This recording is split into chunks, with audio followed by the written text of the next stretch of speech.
আমার বোন, পৃথিবীতে একটা মহিলা ছিল, সে পৃথিবীর মাটিতে জীবদ্দশায় আল্লাহ তাকে সালাম দিয়েছেন। মেয়েটা কত দামি! জিবরাইল আমিন তাকে সালাম দিয়েছেন। মেয়েটা কত দামি! ওই মেয়েটি রসুলের গারে হিরাতে খাবার পৌঁছাতে যেত। একদিন আল্লাহর নবীকে খাবার নিয়ে যাচ্ছে, তাতে নাস্তা আছে, পানি আছে, বিভিন্ন রকম খাবার নিয়ে এরকম চাদর ঢেকে নিয়ে চলে যাচ্ছে। আর জিবরাইল আমিন এসে আগে আগে গিয়ে নবীজিকে বলছেন, নবীজি গো, আপনার বিবি বেগম খাদিজা রাদিয়াল্লাহু তাআলা আনহা আসছেন আপনার জন্য খাবার নিয়ে। ওনার কাছে এই নাস্তা আছে, এই পানি আছে, আপনাকে খাবার দিতে আসছে। ওই মেয়েটিকে আল্লাহ কত ভালোবেসেছেন, ওই মেয়েটি আল্লাহর কত নিকটবর্তী হয়ে গেছে। একটিবার ওই মেয়েটিকে আপনি বলে দেবেন যে আল্লাহ ওকে সালাম দিয়েছেন, আমি জিবরাইল ওকে সালাম দিলাম। এই মেয়েটি কত দামি, তার নাম হলো আম্মাজান খাদিজা, উম্মুল মুমিনিন আম্মাজান খাদিজা রাদিয়াল্লাহু তাআলা আনহা। এই মেয়েটি জীবনে 5 ওয়াক্তের নামাজ পড়েননি। রসুলের বিবি নামাজ পড়েননি, তাহলে মহিলাগুলো খুশি হয়ে গেল। হ্যাঁ, আল্লাহ রসুল মসজিদ ঢুকে থেকে আটকানো হলো, তাহলে আমরা ঢুকলাম না। আর রসুলের বিবি যাকে আল্লাহ সালাম দিচ্ছে, সে জীবনে 5 ওয়াক্ত নামাজ পড়েনি, তাহলে মেয়েদেরও নামাজ মাফ হয়ে গেল। তাহলে দুটো লাইসেন্স হয়ে গেল, আর তো চিন্তা নেই। কিন্তু এই দুটা কথা চাপা থাক, 2-5 মিনিটের জন্য জমা রেখে দেন, 2-5 মিনিট, বেশি সময় নেব না। মাঝে একটা কথা বলবো। ইতিহাস নামে একটা সাবজেক্ট আছে, প্রাইমারি স্কুল থেকে নিয়ে, হাই স্কুল থেকে নিয়ে, কলেজ থেকে নিয়ে বিশ্ববিদ্যালয় পর্যন্ত পড়ানো হয়। আর আরবি লাইনে মক্তব থেকে নিয়ে, মাদ্রাসা থেকে নিয়ে আল জামিয়া পর্যন্ত ইতিহাস পড়ানো হয়। আর যদি ইতিহাসটা খোঁজেন, সব জায়গায় পাবেন। ইতিহাস মানুষের কি কাজে লাগে? ইতিহাস মানুষের কোনো কাজে লাগে? কখন সম্রাট আকবর বাবর কি করে গেছে, ওটা শুনে আমার কি হবে? 2000 বছর আগে কি হয়েছে, ওটা শুনে কি লাভ আছে? হাসিবি। এখন সামান্য আমি আর আপনাদের কোনো একটা ব্যক্তি ঝগড়া করেছি 3 দিন আগে, 10 দিন আগে, আপনাদের ইমাম সাহেব আর আমি খুব ঝগড়া করেছি। এত ঝগড়া, ও আমাকে গায়ে হাত তুলেছে, ওর গায়ে আমি হাত তুলেছি, আজকে বিচার বসেছে। শিক্ষিত 10টা-20টা লোক মুরব্বী বসেছে, যে 2 জনকে নিয়ে এসে জিজ্ঞাসা করছে, তা আমি বলছি ও আমাকে এই বললে কেন, তখন বলছে আমাকে মারলে কেন। তো সমাজের লোক বলবে ছাড়ো, যেটা ঘটে গেছে কথাটা তুলে লাভ নাই, আগামীতে ভালো করে চলো, এইটা বেশি দরকার। পুরাতন কথাকে টানতে গেলে সমস্যার সমাধান হবে না।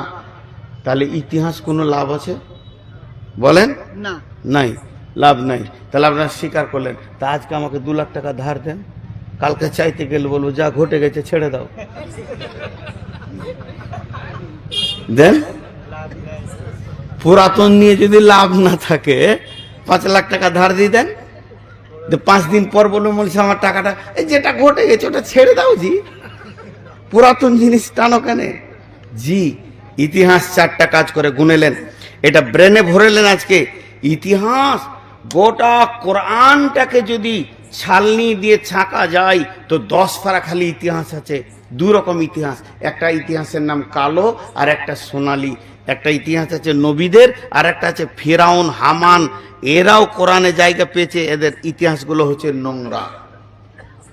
ইতিহাস 4টা কাজ করে, ইতিহাস 4টা কাজ করে, এক এক করে গুনেলেন।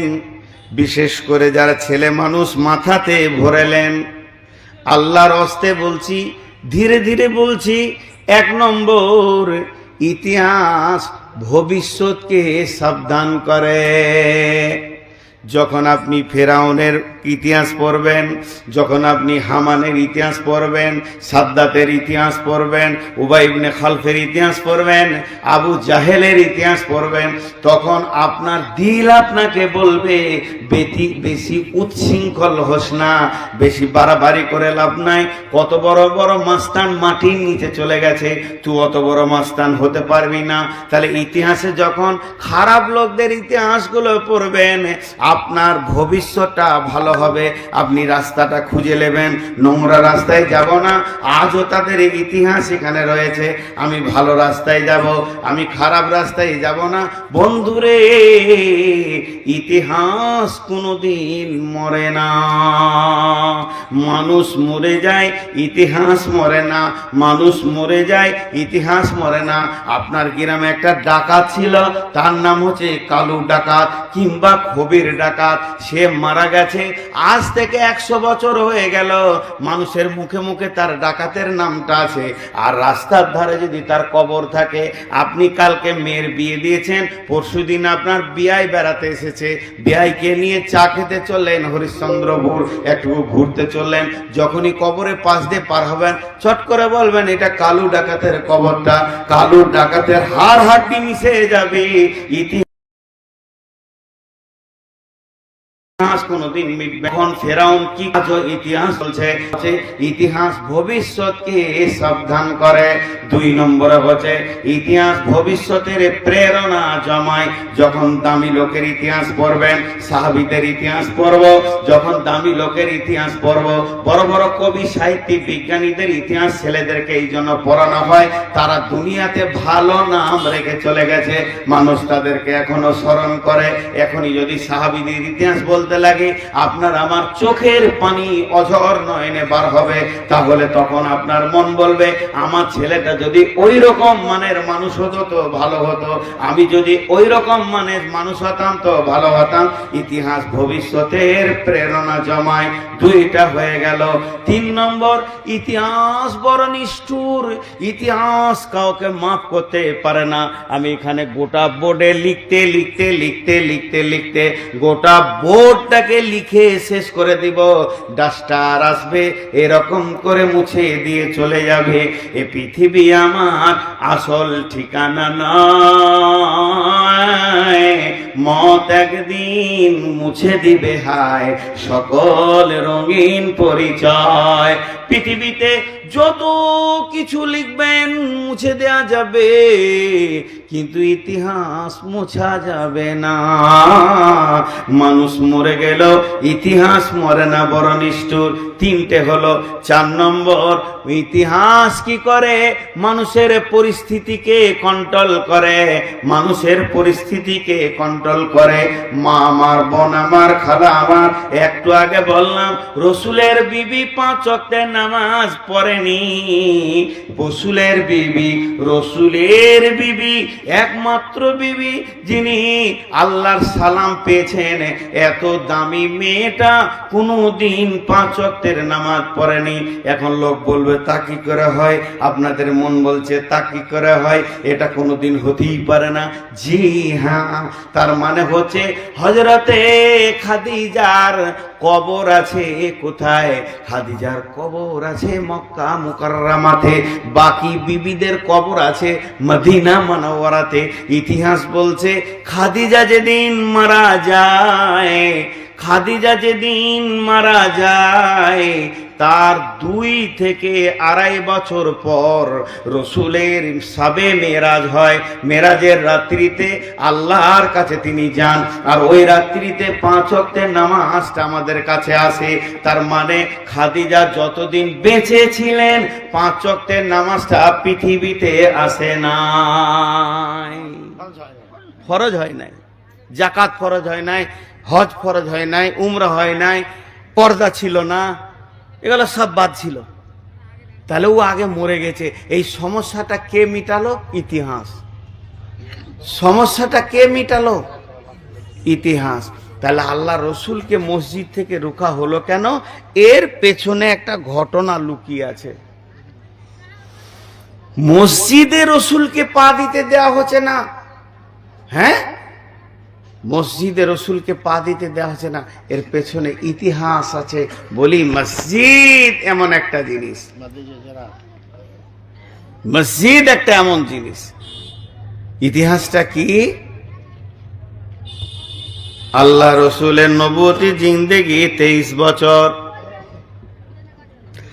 10 থেকে 11 বছর মক্কায় ছিলেন,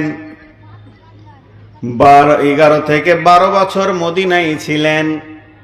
এর জন্য নবীকে নবী মক্কি বলা হয়, নবী মাদানী বলা হয়। বিশ্ব নবী 23 বছর নবুয়তি জিন্দেগিটা, 23 বছর নবুয়তি জিন্দেগিটা। যেদিন থেকে নবী হয়েছেন 40 বছর বয়সে, 63 বছর বয়সে উনি মারা গেছেন। এই 23 বছরের নবুয়তি জিন্দেগিটা আল্লাহ 2 জায়গায় কাটিয়েছেন। 10 থেকে 11 বছর মক্কায়, 11 থেকে 12 বছর মদিনায়। তার জন্য নবী মক্কি, নবী মাদানী। যেদিন নবী মদিনা চলে এলেন, রাতের আঁধারে মদিনা মানবরায় পৌঁছে গেলেন। হিজরতের হুকুম হয়ে গেল, আল্লাহ রসুল ওখান থেকে বেরিয়ে গেলেন। আল্লাহ বললেন ইজরমাইতা ওমা রমাইতা ওয়ালাকিন্নাল্লাহ হারামা। হে নবী, তুমি তো বালি ছুড়নি, তুমি খালি মাত্র হাত দিয়েছো, আমি আল্লাহ কাফেরের চোখ দিয়ে পৌঁছে দিয়েছিলাম। বিশ্ব নবী মক্কা থেকে মদিনা মানবরা চলে এলেন। যখন মদিনাতে রসুল আসলেন তো মদিনার লোক, ছেলে মেয়ে বাচ্চা বুড়া জোয়ান, রসুলকে ছাড়া কিছু বুঝে না, পাগলা দেওয়ানা। ওরা যে কাজ করবে রসুলকে শুধাইছে, এটা করব, ওটা জায়গা যাব, এটা করব। রসুলকে এত ভালোবাসছে, কলিজাটা চাইলে দিয়ে দেবে। করেছেও তাই। তালহা 180টা তীর খেলো রসুলকে বাঁচাতে গিয়ে। তাহলে এত ভালোবাসা। ঘটনা হয়ে গেল কি, মদিনাতে যারা নেতা ছিল, এতদিন যারা মাস্তানি করে খেয়েছিল, ওদের দামটা কমে গেল। তখন ওরা বলতে লাগলো, রে ই তো কোথা থেকে উড়ে এসে বসলো, সমস্ত ইজ্জত একাই লুটে নিলে, একাই লুটে নিলে। ভাই একটু সবর করেন, ইতিহাসটা শুনেন। আমরা ইতিহাস জানি না বনে অনেক ভের। তো কি করা যাবে? সামনে সামনে লড়ার ক্ষমতা হচ্ছে না। যদি ওর সঙ্গে লড়তে যাই, ওর দলে যা লোক আছে কলজে দিয়ে দেবে, জান দিয়ে দেবে। তার মানে তুই আর আমি ওখানে লড়তে গিয়ে পারবো না, চাটনি হয়ে যাব। এই মুনাফিকের দলেরা মাঝে মাঝে পাহাড়ের ধারে গিয়ে গুহাতে বসে বসে গোপনে গোপনে মিটিং করে, কেমন করে নবী মুহাম্মদকে মদিনা থেকে তারা যায়। কেউ বলছে জানে মেরে দাও, না থাকবে বাঁশ না বাজবে বাঁশুরি, ওকে যদি মেরে দেওয়া যায় আমাদের নেতৃত্ব আমাদের কাছে ফিরে আসবে। তার মধ্যে মুরব্বী যারা আছে, উবাই ইবনে সুলুল, আব্দুল্লাহ ইবনে উবাই, এরকম ধরনের যারা মুরব্বী, উবাই ইবনে সুলুল রয়েছে, আর বড় বড় যারা রয়েছে উতবা উতাইবা সাইবা, এরকম মুনাফিকরা বলছে কি করা যায় বলো। ওর মধ্যে একজন পরামর্শ দিচ্ছে, এক কাজ করো, ছেলেটা কোথা থেকে এসেছে খবরটা নাও, ওর বাড়ি হলো মক্কা, যাও তোমরা মক্কাতে, মক্কায় গিয়ে দেখো ও কোন বস্তির কোন বংশের, ওখানে ওর কোনো দুশ্মন আছে কিনা। দুইজনকে পাঠিয়ে দেওয়া হলো, যা তোরে মক্কার খবরটা একবার লিয়ে আয়। তো চলে গেল ওরা মক্কা। মক্কাতে গিয়ে ধরেন মক্কা পৌঁছে গিয়ে একবারে চলে গেছে রাসূলুল্লাহ সাল্লামের। মক্কা পৌঁছানোর পর জিজ্ঞেস করছে আবু জাহেলের মতো বেঈমানের সামনে সামনি দেখা, হ্যাঁ গো তোমরা নবী মুহাম্মদ সাল্লাল্লাহু আলাইহি সাল্লামকে চিনো? এই তোমরা রাস্তাটা একবার ছেড়ে দাও, তাড়াতাড়ি পার হয়ে যাক। এই ড্রাইভার হরেন বাজাবে না, আস্তে আস্তে চলে যাও, ছেড়ে দাও তাড়াতাড়ি, গাড়িটা গেলে আমার সুবিধা হবে। বসে যান, আল্লাহর রাস্তায় বসে যান। এইদিকে তাকান, একবারে গেছে কোনো মুসলমানের কাছে নাই, এক বেঈমানের সঙ্গে দেখা। নবী মুহাম্মদকে চিনো? আব্দুল্লাহর বেটা? বলে হ্যাঁ। ওকে খুঁজছি, কাটবো কাটবো। ও লুকিয়ে পালিয়েছে, ওকে খুঁজে আমরা পেরেশান, গেছে কোথাও। তখন এদের কলিজাটা বড় হচ্ছে আর ফিক করে হাসছে, ওরে অত দুশ্মনের ঢেড়ি লেগে আছে এখানে। এরপরে করলো কি, ও মদিনায় ফিরে চলে গেল। আবার ওদের গোপনে মিটিং বসে গেল। মিটিং আলোচনা হচ্ছে, কি খবর বলো? বলছে আনন্দের খবর, মক্কায় দেখে এলাম ওর দুশ্মন একটা নাই, ঢেরি লেগে আছে, ডিপো লেগে আছে। তারা যদি খবর পায় যে মদিনাতে আছে, ওরাই মেরে দিয়ে চলে যাবে। এর থেকে বড় আসান কাজ আর কিছু নাই। তাহলে কি করবি? খবর দিয়ে দে, খবর দিয়ে দে। তো খবর দিলে সে থাকবে কোথাও? ওরা গাছতলায়, মরুভূমিতে থাকার জায়গা নাই। কার ঘরে রাখবি? দুটো পাঁচটা লোক যে আসবে ওকে মার্ডার করতে, কার ঘরে রাখবি? জি ভাই, আপনারা আমার গ্রামের লোককে না চিনলেও আমি যদি আপনাদের মসজিদে ইমামতি করি, লুকিয়ে থাকি, গাঁ থেকে যান বাঁচিয়ে পালিয়েছে, আর আমার গাঁয়ের লোক যদি এই আশপাশে ঘোরাঘুরি করে, আমার নজরে পড়লে আমি চিনবো কি চিনবো না? তাহলে যার ঘরে রাখবি তার জান যাবে, ওদেরও জান যাবে। তো ওরা মুনাফিকরা বলছে, একটা কাজ কর, একবারে মদিনার এক পাশে একটা মসজিদ কর, ওই মসজিদে এসে ওরা থাকবে, ওখান থেকে মেরে দিয়ে চলে যাবে। তাড়াহুড়ো করে একটা মসজিদ বানালো কাঠখুট্টা দিয়ে। মসজিদটা যখন বানানো হয়ে গেল, তবে উদ্বোধন করতে হবে, উদ্বোধন করতে হবে। তো বলছে নামাজ শুরু কর, আজান দে। তো বলছে এখন রসুল এখানে আছে মদিনাতে, ওকে বাদ দিয়ে যদি উদ্বোধন করা হয়, তোর মসজিদকে কেউ পুঁছবে না, এলাকার লোক তোকে মসজিদওয়ালা বলবে না, এটাকে পুঁছবে না। তো বলছে ওকেই দাওয়াত দে, যাকে মারবে, যার বিরুদ্ধে চক্রান্ত চলছে, যার বিরুদ্ধে মসজিদ করা হলো, তাকে দিয়ে উদ্বোধন করবে। কেমন কুবুদ্ধি! রসুল তার গায়েবের খবর জানেন না। বেঈমানরা কি মুনাফিকরা বলল, ইয়া রাসূলুল্লাহ, আমরা একটা মসজিদ বানিয়েছি। বলে কোথায়? পূর্ব দক্ষিণ কোণে মদিনার এক বাইরে। রসুলের দিলটা বড় হলো, বাবা বাবা, বড় সুন্দর কাজ করেছো। তোমরা তো কদিনের মুসলমান, কদিন হলো ঈমান আনা, এটি আবার একটা মসজিদ হয়ে গেল। বাহ বাহ বাহ বাহ, অনেক রকম করে বাহাদিরি দিল। তারপরে বলছি, ইয়া রাসূলুল্লাহ, ওই মসজিদটা আপনাকে কি উদ্বোধন করে দিতে হবে, ওই মসজিদটা উদ্বোধন আপনারা করে দেবেন, আর আমি নামাজ আমরা শুরু করে দিব। 5 ওয়াক্তের নামাজ ওখানে পড়বো, ওটা 5 ওয়াক্তের মসজিদ বানাবো, আর জুমার দিনে সেই মসজিদে নববীতে আপনার পেছনে নামাজ পড়ে নিব। রাসূল বললেন ঠিক আছে চলো, আমি রেডি হয়ে গেলাম। আল্লাহর নবী ওই মসজিদটা উদ্বোধনের জন্য, মসজিদ যেতে গেলে যেমন গোসল করতে হয়, উঁচু করতে হয়, সমস্ত কাজ রেডি করে, পায়জামা পাঞ্জাবি পরে যেমন মসজিদ রেডি হয়ে যায়, বিশ্বনবী মসজিদের প্রস্তুতি নিয়ে যেমন প্রয়োজন ওই রকম রেডি হয়ে বেরিয়ে যাবে।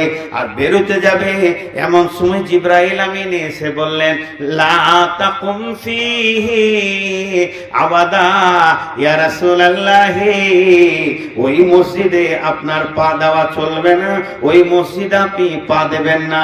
এবার গোপন খবরটা খুলে দিল। কি বললো? বিসমিল্লাহির রহমানির রহিম, ওয়াল্লাযীনা ইত্তাখাযু মাসজিদান জিরারাও ওয়া কুফরা তাফরীকাম বাইনাল মুমিনি ওয়া ইরসাদাল লিমান হারাবাল্লাহা ওয়া রাসূলাহু মিন ক্বাবলু ওয়া লা ইয়াহলিফুন্না ইন আরাদনা ইল্লাল হুসনা ওয়াল্লাহু ইয়াশহাদু ইন্নাহুম লাকাযিবুন। নবী হে, ওই মসজিদটা ঈমানদারির কারণে হয়নি, আল্লাহর ভয়ের জন্য হয়নি, তাকওয়া পরহেজগারিতে হয়নি। মসজিদটা হয়েছে পুকুরির তাড়নায়, আপনার উপরে জিদের বশীভূত করে করেছে, এটা হিংসা করে করেছে। আর ওই মসজিদে যারা করেছে তারা আল্লাহর দুশমন প্রথম থেকে রসুলের দুশমন, তারা সমাজের দুশমন, মুসলিম সমাজকে ফাটিয়ে কর্ণচন্ন করে দিতে চায়। আর ওদেরকে যতবার শুধাবেন কি করেছো, ওয়ালা ইয়াহলিকুন্না ইন আরাদনা ইল্লাল হুসনা, তারা কসম করবে আর বলবে আমরা ভালো কাজ করেছি, ভালো কাজ করেছি, আল্লাহর ঘর মসজিদ বানিয়েছি। তাদের কসমটাকে উড়িয়ে দেন। আল্লাহ নিজে সাক্ষী দিচ্ছে, আল্লাহু ইয়াশহাদু ইন্নাহুম লাকাযিবুন, ওরা হলো মিথ্যুক, ওদের ওই মসজিদে আপনার মতো নবী যেতে পাবেন না। হাজি ভাই, এ যুগে নাই ওরকম মসজিদ, এ যুগে নাই। মসজিদের ভিতরে কেউ ফ্যানটা চালিয়ে দিয়েছে, তো কোরআন শরীফ পড়ছে, আর একজন এসে ফুট করে বন্ধ করে দিলে। তুই বন্ধ করলি কেন? তুই চালাবি কেন? কত বিলি আসছে জানিস? তুই তোর বাপের মসজিদ নাকি? তুই তোর বাপের নাকি? জায়গা তো আমার দাদা দিয়েছে, আমরা তো বানালাম, এটা তো আমার বাপের মসজিদ। যা তোদের মসজিদে নামাজ পড়ো না। একটা দুই চারটা ঘর পার করে দিয়ে একটা টিনের ছোট ঘর নিয়ে আজান দিচ্ছে, আল্লাহ সেলিম খান আজান দিচ্ছে, কেন? নতুন মসজিদ বানালাম, হবে না, ঝগড়া করে হবে না। কোরআন বলছে লা উসসিসা আলা তাকওয়া মিন আউয়ালি ইয়াউমিন, যেদিন মসজিদের ভিত রাখা হবে, একটা দিনের কথা বলেছেন, 2 দিন লয়, 3 দিন লয়, 4 দিন লয়, একদিন। সেই দিন মেল মহব্বত করে আল্লাহর উপরে ভরসা করে নেকির উদ্দেশ্যে আল্লাহর ঘরের ভিত রাখেন। গায়ে হাজারো মসজিদ হয়ে যাক, অসুবিধা নাই। বিসমিল্লাহির রহমানির রহিম। ইন্না আউওয়ালা বাইতিন উদিয়া লিন-নাসি লাল্লাযী বিবাক্কাতা মুবারাকাও ওয়া হুদাল লিল আলামিন। আল্লাহ রাব্বুল আলামিন বলছেন, ইন্না আউওয়ালা বাইতিন, নিশ্চয় প্রথম ঘর হলো বিবাক্কাতাম মুবারাকা, পবিত্র মক্কা ভূমিতে, উজিয়া লিন-নাসি, আমি মানুষের জন্য বানিয়েছি। ইন্না আউওয়ালা বাইতিন উজিয়া লিন-নাসি লাল্লাযী বিবাক্কাতাম মুবারাকা ওয়া হুদাল লিল আলামিন, এবং আমি সেটা সারা পৃথিবীর মানুষের জন্য হেদায়েতের কেন্দ্রবিন্দু বানিয়েছি। তার মানে কাবা শরীফটা পৃথিবীর হলো প্রথম ঘর, আর ওইটা হলো 1 নম্বর ঘর। তখন 2 নম্বর ঘর কোনো ছিল না। ওটা বানানো হলো কখন? ইতিহাসের পাতাতে 2টি ডেট এসেছে। হযরতে আদম আলাইহিস সালামকে আল্লাহ জান্নাতে বানিয়েছেন যেদিন, কাবা শরীফ বানানো হয়েছে সেই দিন। কেউ বলছে হযরতে আদমকে যখন বানানো হয়, পৃথিবীতে মানুষ নামে প্রাণীটা ছিল না, আর মানুষ ছাড়া ঘরে কেউ বাস করে না, একমাত্র মানুষ প্রাণীটা ঘর করে বাস করে। জিনের জন্য ঘর লাগে না, ফেরেশতার জন্য লাগে না, আর কোনো প্রাণীর জন্য লাগে না, মানুষ ঘর করে বাস করে। তাহলে পৃথিবীতে আদম এলুই না, ঘরের কোনো প্রয়োজন হবে না।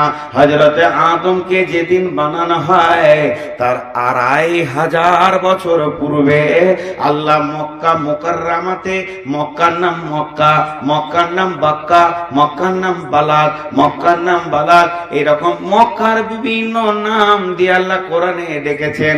এখানে বলেছেন বিবাক্কাতা মুবারাকা, পবিত্র ভূমি মক্কাতে আমার ঘরটা আমি বানালাম। আল্লাহর ঘরের দরকার আছে? আল্লাহর ঘরের দরকার আছে? আল্লাহর ঘরের দরকার নেই, আল্লাহর খাটের দরকার নাই, আল্লাহর বিছানার দরকার নেই। আল্লাহর আমাদের মতো আসবাবের তিনি মুখোপেক্ষী নন। তা আল্লাহ ক্লিয়ার করে দিলেন, ঘরটা আমার, উজিয়া লিন-নাস, মানুষের জন্য বানিয়েছি আমি, মানুষের জন্য বানিয়েছি। কেন? আমি তো ওদেরকে দুনিয়াতে দেখা দিব না জান্নাত ছাড়া, দুনিয়াতে কেউ দেখা পাবে না। হাসরের মাঠে একমাত্র আমাকে দেখতে পাবে রোজাদার আমি তো তাছাড়া দেখা দিব না। তাহলে মানুষের যখন সমস্যা হবে তারা কাঁদবে কোন দিকে? তাদের রুকুন একটা হতে হবে, তাদের সমস্ত মানুষের কাঁদা এবং তার মাবুদের দরজায় গিয়ে ভিক্ষা করার একটা জায়গা হতে হবে। এর জন্য আমি এটা বানিয়ে দিলাম উজি আলী নাস। এইবার ওই ঘর থেকে শুরু হলো মসজিদে নববী, মসজিদে কুবা, এই হতে হতে হতে হতে সারা পৃথিবীর বুকে আল্লাহর ঘরে পরিপূর্ণ হয়ে গেল। ওই ঘরের একটা ঘর হরকাবাথানে এসে হাজির হয়ে গেছে আপনাদের জামে মসজিদ।